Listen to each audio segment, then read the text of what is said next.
Okay, good morning, everyone. I'm Molly Starback, Director of the Duke Office of Postdoctoral Services.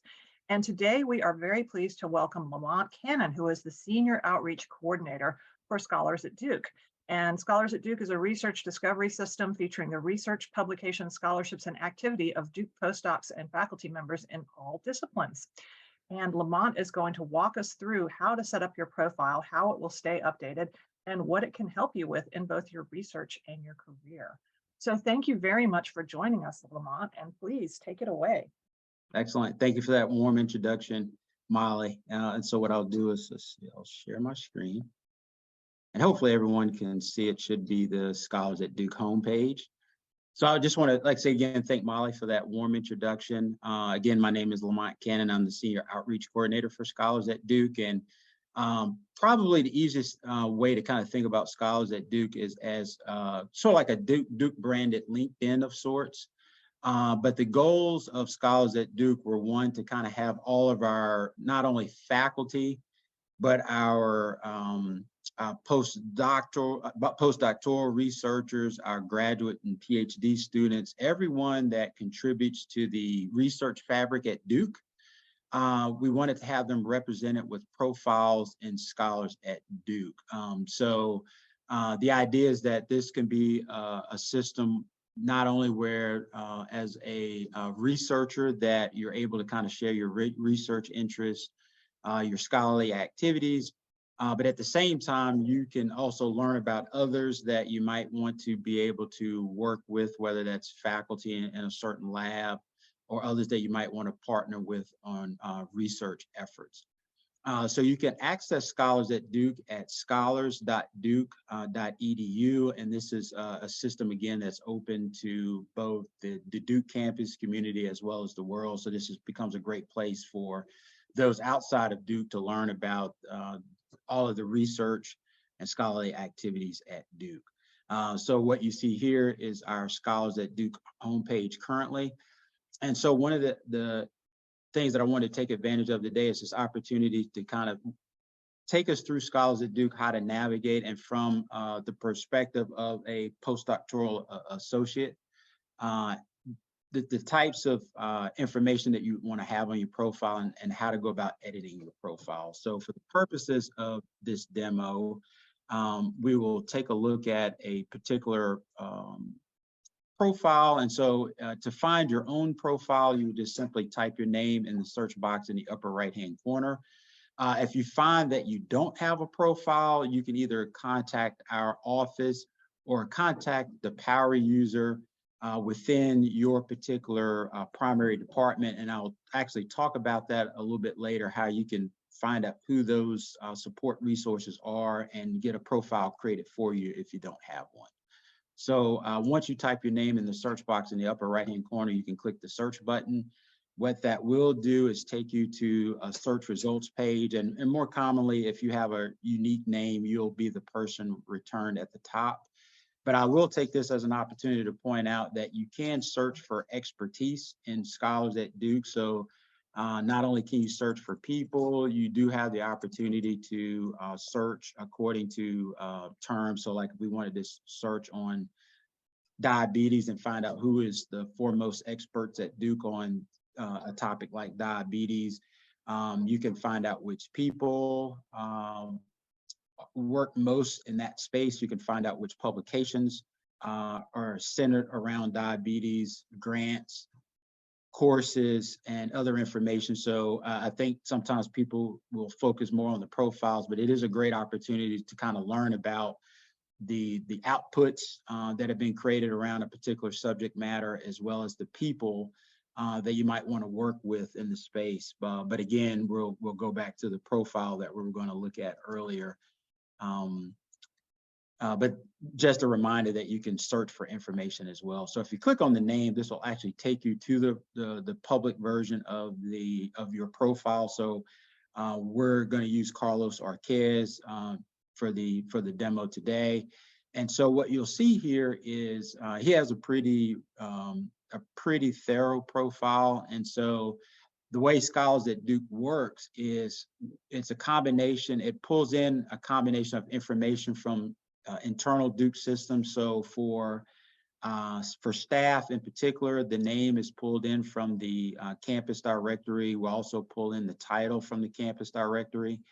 There'll be other information such as the title and contact information like email and phone number that we'll either get from the campus directory or and things that you can update in a self-service fashion within either Duke OIT account self-service or Duke at Work. But you'll also notice that we have things like an overview paragraph at the top, and what this is a space for is for you as a researcher to talk about, you know, almost like a bio. You can talk a little bit about your background, how you came to Duke, the types of things that you're working on, but it gives the viewer an introduction into who you are and what your interests are. And you'll see that it's also coupled with another section called current research interests. So you can actually marry the two such that you can talk about, again, how you came to Duke, the types of things you're interested in at a high level, and then you can use the current research interest sections to delve more specifically into the specifics of your research. So you can even see here in this case that Carlos kind of gives a high-level overview, a little bit of the background of where he graduated from school. He attained his PhD, but then he gets more granular in his research interest section. Some other people may compile or comprise their current research interests as a bulleted list, but there's, you know, you have some creative control over how you want to present that information. But you'll see that there's always a section for office hours. The profile will show current appointments and affiliations. And then you even have the opportunity to link to other profiles that you might have. So most people will have a, you know, Google Scholar, they'll have a LinkedIn profile. They may have either a personal website or a lab website. So Scholars attempts to be comprehensive, but we realize it's not the only profile you would have. And so instead of replacing your other profiles, we want to use Scholars at Duke as an extension such that if someone were to come to Scholars at Duke first, they can still link to the other profiles that you have or the other things that you really want them to learn about you. So in this case, Carlos has added links to, you know, a number of different sources of information about him, ranging from Google Scholar down to his publications page in Scopus. You can also link to your, like if you have a Word or a PDF version of your CV, you can create a link to it and save that here as well. So think of it as just another way of if someone reaches your Scholars profile first, that you can link to the other things you want people to know about you. And then you'll see that there's many other sections, awards and honors, subject headings, a number of other things, even inclusive of grants. So we pull in grants from the sponsored project system. And then we have publications that are fed in from the library's element system. So the idea is that we try to be fairly comprehensive. And as we talk about how to edit a profile, you'll see that there's many more sections that don't even appear yet on Carlos's profile. So if you want to edit your profile, you will go to the Manage This Profile button on the right. If I was already logged in, but if you're not, you will be prompted to log in with your NetID and password.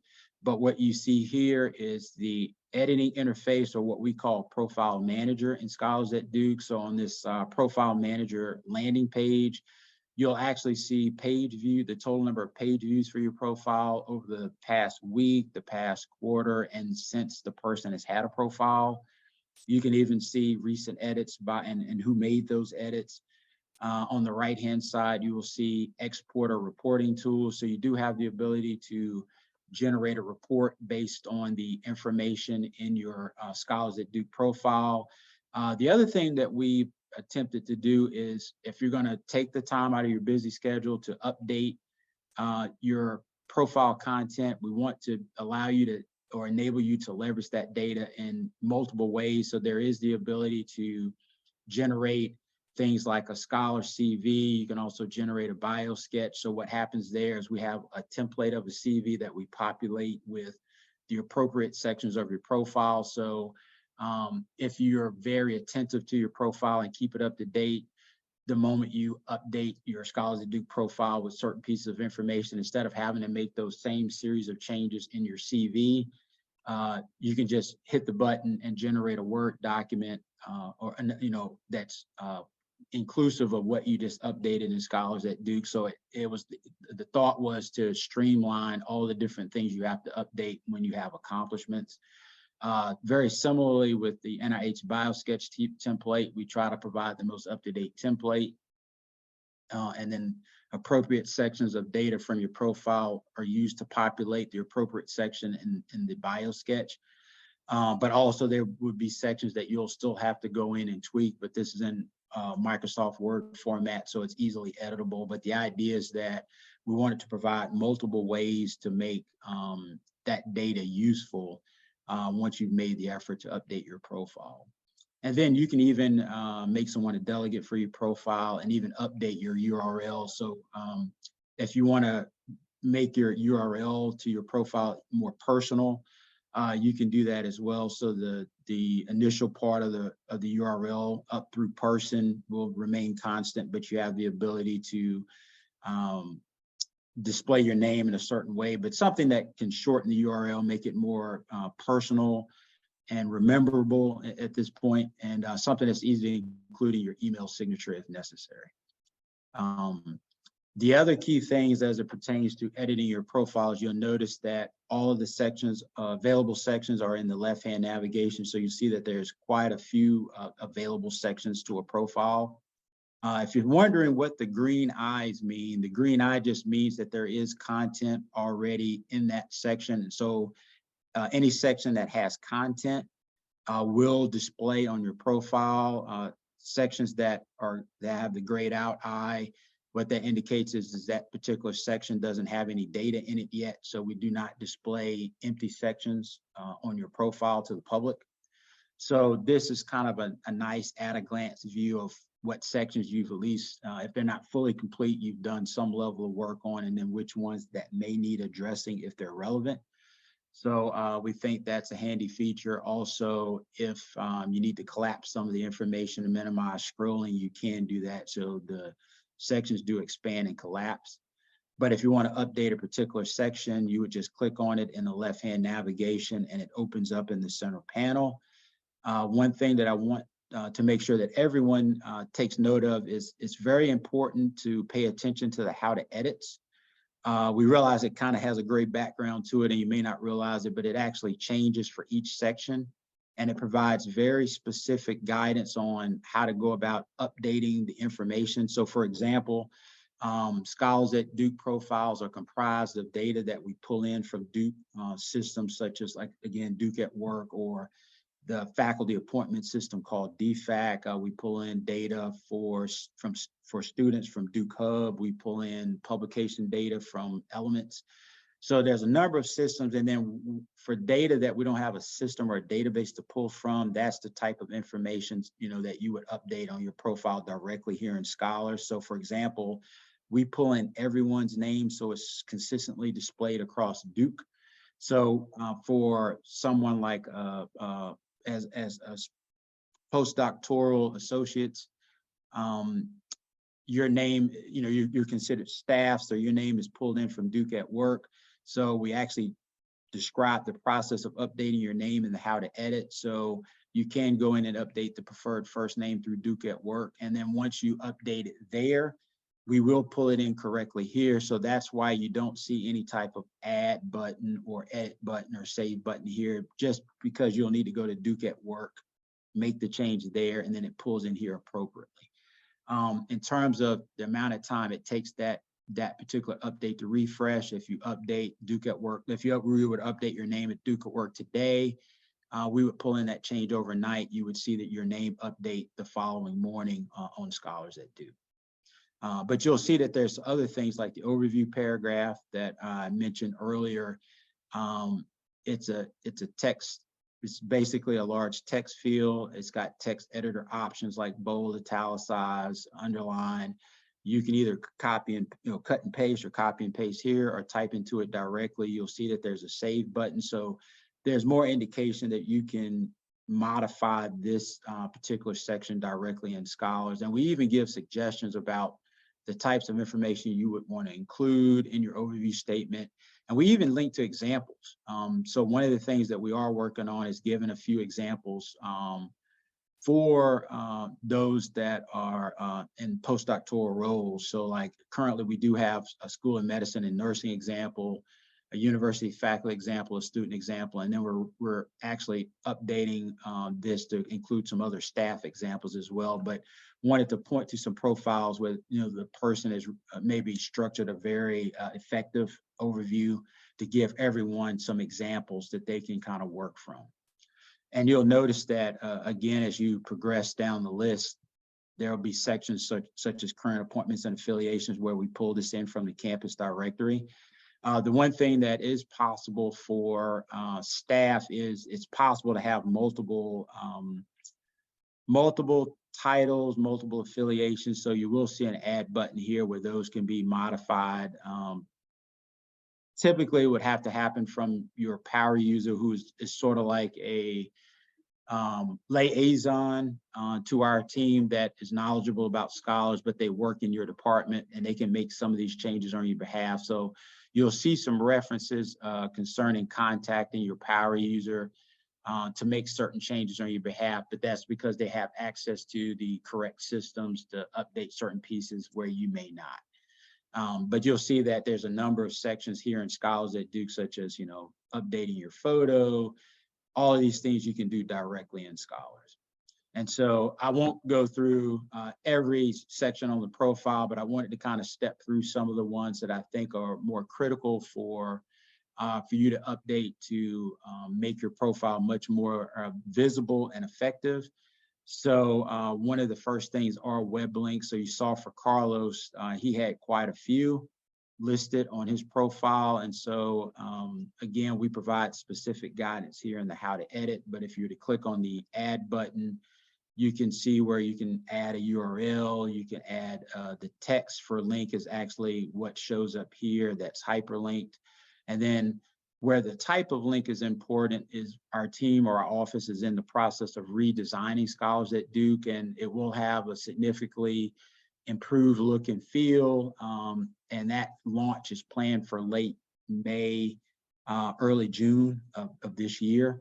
So this actually is going to kind of play into the redesign because we're going to display certain links more prominently based on these link types. So of course, like if you have a CV or certain other profiles you want to link to, we want to make sure those things are displayed more prominently near the top of your profile. And this will kind of inform where we place those links. So that's very important as well. But I think it's critical that if you want to link to your CV or any other important profiles, particularly your lab pages as well, it's important because it's a way of promoting your lab and the research that the lab is doing. If people see the URL in your profile, they're more apt to go to that lab website, and it's a great way for them to learn more about your research and the research taking place in your lab. Another section I think is critically important is your subject heading. So these are, in essence, keyword terms that describe your research. And so these are chosen from either medical subject headings or Library of Congress. And the reason why that was done is so we have consistency across terms. And so those two catalogs do a great job of taking words that are similar, whether it's heart attack or myocardial infarction. If a person inputs either in a search, we want those two terms to be related so they can still find you whether you're labeled with one or the other. So this provides an opportunity for you to select subject headings that describe your research. So for example, I used the term diabetes earlier. So if I were to key that in as a subject heading I want to enter on my profile or display on my profile, if you type it in, you can see the various options you can choose from both the Library of Congress or medical subject headings. And then we actually have a third vocabulary that's what we label as the Duke vocabulary. So as people are doing cutting edge research, it may take some time for those terms to appear in Library of Congress or medical subject headings. So you can actually request a subject heading if you do not find it in either of the existing vocabularies. And then we'll add that to the Duke vocabulary. So that's an option for not only your profile, but everyone else as well. But if you were to, if you wanted to select certain ones, like if I wanted to do diabetes in women, I could select those two and add those to the profile, but I won't add those to Carlos's profile at the moment. But I suggest at a minimum selecting 3 to 5. And what these terms do is these are part of the terms that if someone were to search on him by the term diabetes, his profile would be much more findable, not only in the internal Scholars at Duke search, but on more organic searches such as Google or Yahoo or Bing. So we will remove those terms there. And then as we progress down the list, there's a number of other things. And so one of the other things that we're paying more attention to at this point is global scholarship. So these are the areas of the world that you're doing research or that you have expertise or that you teach in, but also where you may, just like I said, in general, have knowledge of. So you can specify, which areas of the world. And so currently, a lot of this information flows into the Duke in the World global map, where it kind of shows where our faculty and researchers are either doing research, where they're doing research at or doing research about. So that's another section that if you do have some level of global scholarship, it's helpful to note. A couple of other things I'll point out as it relates to research. The current research interest section is one where you can get more granular in discussing your research. And again, it's a free text field, so it shows up at the top of your profile, just under your overview statement. But this is an opportunity to talk more specifically about the research that you're doing or the research that you're interested in. So that's, I think, an important part. Sometimes people will fill out one or the other. They'll either do their overview or they'll do their current research interest. But I think they work well together and complement one another if you kind of use your bio as more of a high-level view of yourself, and then the current research interest is where you can really kind of get into the nuts and bolts of your research. And again, it could be more of a prose style of writing or a bulleted list, but I feel like either is effective from working with several people on their profiles. And so I think there, like I said, you have creative freedom. And if you want examples, we do link to some good examples here in the how to edit. A couple other important sections will be grants. And so as I mentioned earlier as well, we pull in grants from the sponsored project system. If you have grants that you might not be interested in displaying, or if they're older, you do have the ability to customize whether, which ones are viewable, which ones are not. So if you have some that you want to hide, you can say select grants to hide, and you could pick out the ones if you needed to hide anything. But in most cases, I think people prefer to have those displayed, but you can customize, what's viewable. If for some reason your grant is not in sponsored project system, we've added an additional section called Fellowship Supported Research and Other Grants, in which you can manually add your grant or fellowship information. And so if you click the add button, there is a very short form where you can give the title of the grant or of the award, who the sponsor or donor is, what role, whether it's PI, co-PI that you may have had on the grant itself, the dollar amount, the start and end dates, and then you can provide more description about the grant or the award in the description section, and click the save button to save it. And, you can enter multiple entries there, but we wanted to make sure that for those that, if their grant just isn't something that's captured and tracked by, in the sponsored project system, that you add another way of displaying it on your profile. And then probably more important than a lot of people is publications, and I'll save that one for last. But as you go down, you'll see that if there's any teaching activities happening or advising and mentoring, we do have sections for those. We also have a section for awards and honors. And so this is where you can note any type of award of merit or honorific recognition. So If you were to click on the add button here, it's again a very short form to add your award or honor, but you can do things from, international or national awards. You can input any type of scholarly societies that you're a part of, but it's a kind of a wide range of things that you can capture in the awards and honors section. If you're in the news, that's another, I think, important section that you can either input. So if Duke notes that you are in a article, maybe you're in an article in the New York Times, Washington Post, they will feed it to us automatically, but we do provide the mechanism for you to add entries on your own. So you can, put in the news date, the URL, but this is a great opportunity that if you've been noted anywhere in the media, whether that's currently while you're at Duke or even prior to coming to Duke, you can list those entries here. And I think those are kind of helpful for people to read about your, your notoriety in whatever medium. I think it's a great way to display that exposure for yourself. And then at the bottom, we have a number of other professional activities. Probably the most important are any presentations and appearances, particularly presentations that you would give at a conference. So we talk about things like lectures, invited talks, keynotes.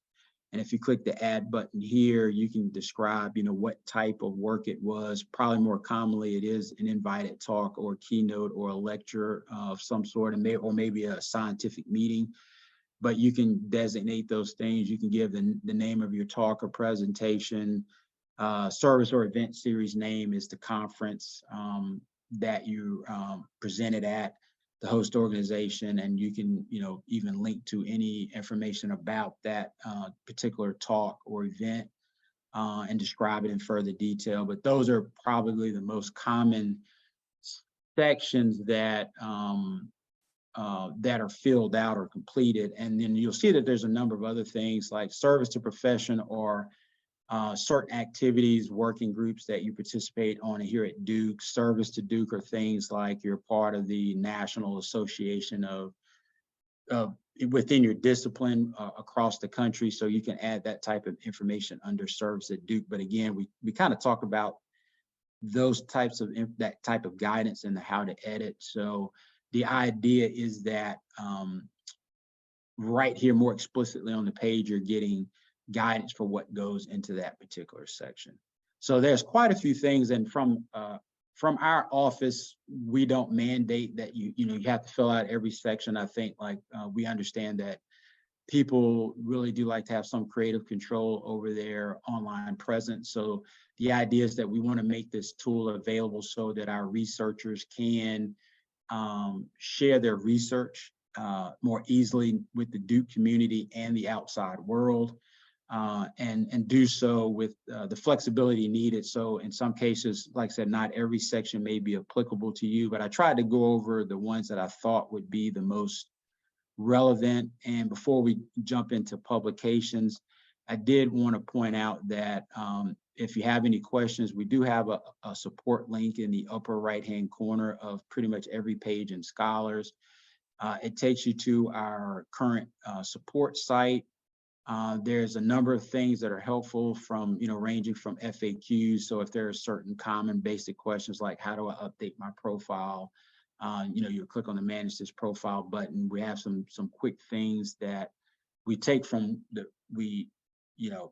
our support queue, the questions that we see asked most often to provide help there.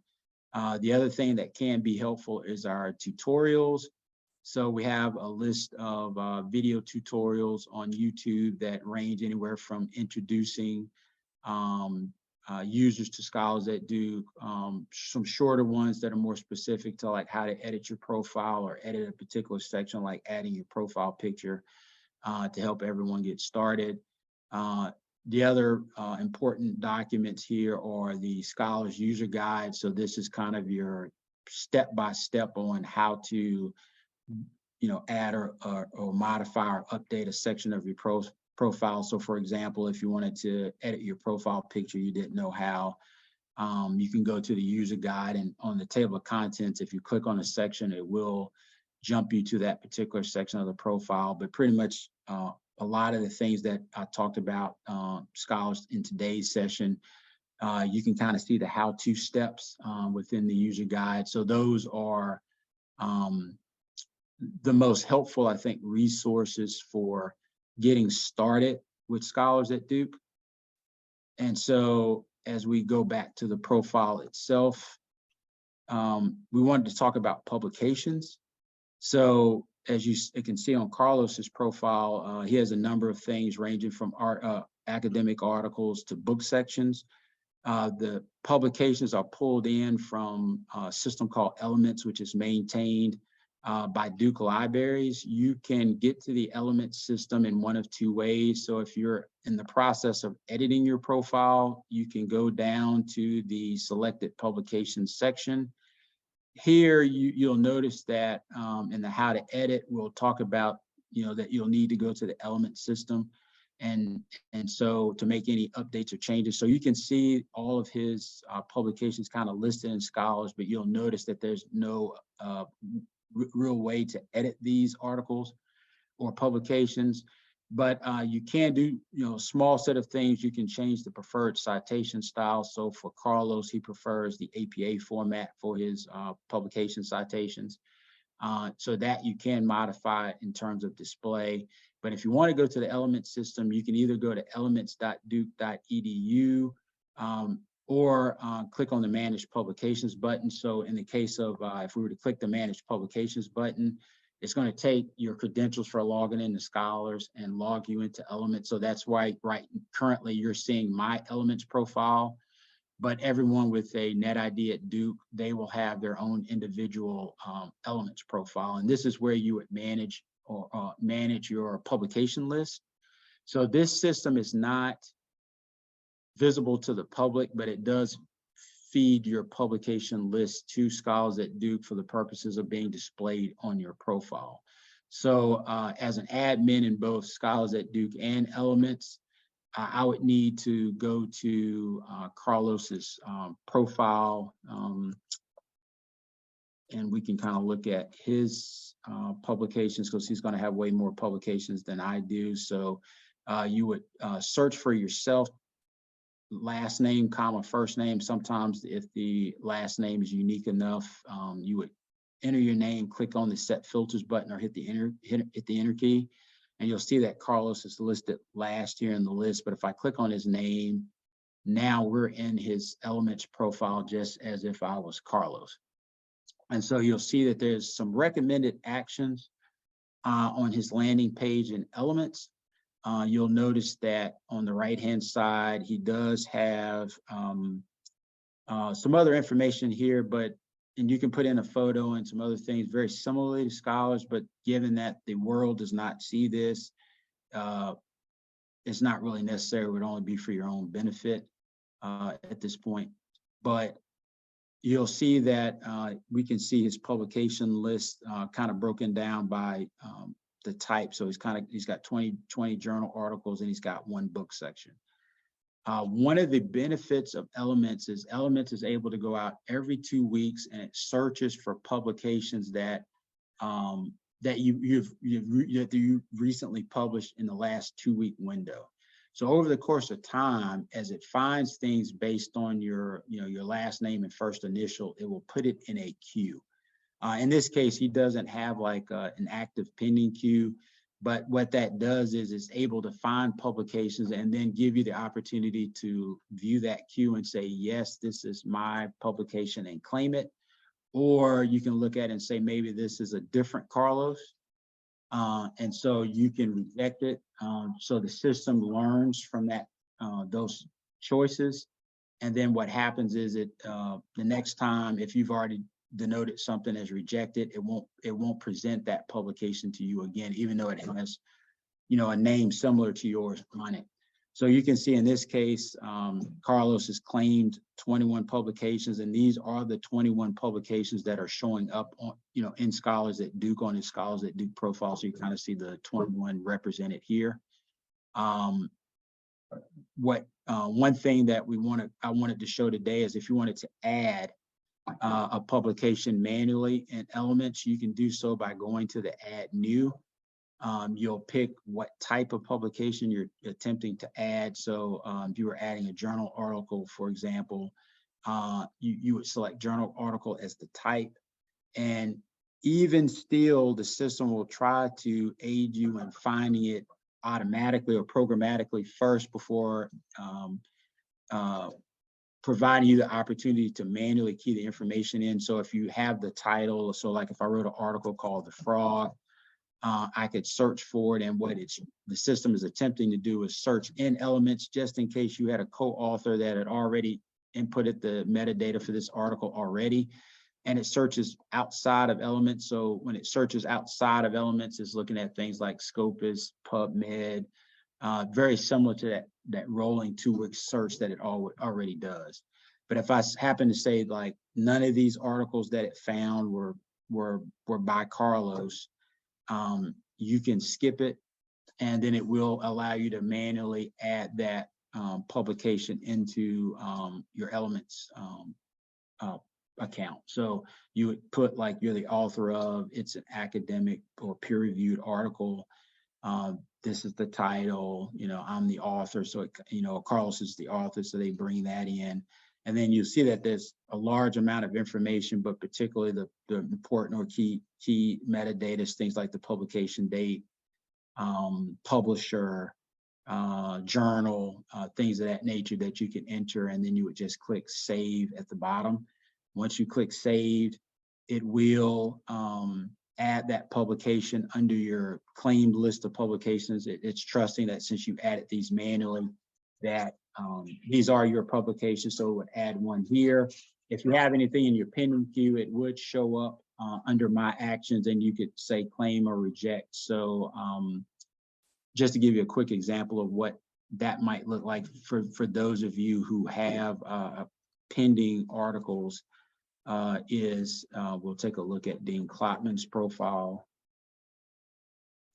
And if we were to go to hers, you can now see that she has a set of pending publications. And so the system is asking her to review these publications, claim or reject if they're hers. So this first one is highly likely it is hers. And so she could just click claim. And what that would do is it would kind of move it under her claimed stack. And these are the publications that appear in Scholars That Duke. Pending just kind of sit here in Elements, and they don't appear on the your Scholars profile until you made a decision on it. It doesn't want to display any of these information on your profile in error.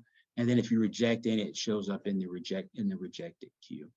But these are just two tools that will support you in your journey at Duke to help you in your professional development. And I think it's very important to leverage these tools, I think, to share, your research interests and accomplishments. And so quite often, I think like Elements is of particular interest just because of just the importance of publishing. Things like impact factors are much more important. So you can even see now in Elements, we're starting to pull in things like, H-index information and some additional impact factors in the future. So you can kind of see based on the publications that are in your Elements account, the H-index can be calculated from the various sources. So all of these things are starting to become much more important, and particularly for faculty and their review process, these things are taken into account more. So it is helpful to make sure that you're knowledgeable about these tools. If there's questions about Elements, in the upper right-hand corner, there is a question icon where you can see all of the help for Elements, and it is very well done. Lots of, I think, screenshots that kind of will take you through, what is Elements, why is it important to use it, how it feeds Scholars at Duke with your publication list. So those things are critical to leverage. The Elements team is available at the library as well at elements@duke.edu. For Scholars at Duke, if you have any questions for myself or my team, we're available at scholars@duke.edu. Again, if you're, I'll go back over to Scholars at Duke if you have any questions, or you want to understand like how to get a profile if you don't have one. If you go to our support page, you can submit a support ticket. If you need help from our team to get one generated, set up so you can start to update it yourself, you can either submit a support ticket to our team, or you can go to our support page and find the power user for your organization.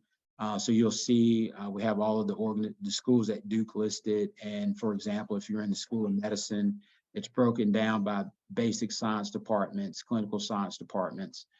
You can find your department and contact the appropriate power user, and they can also create a profile for you.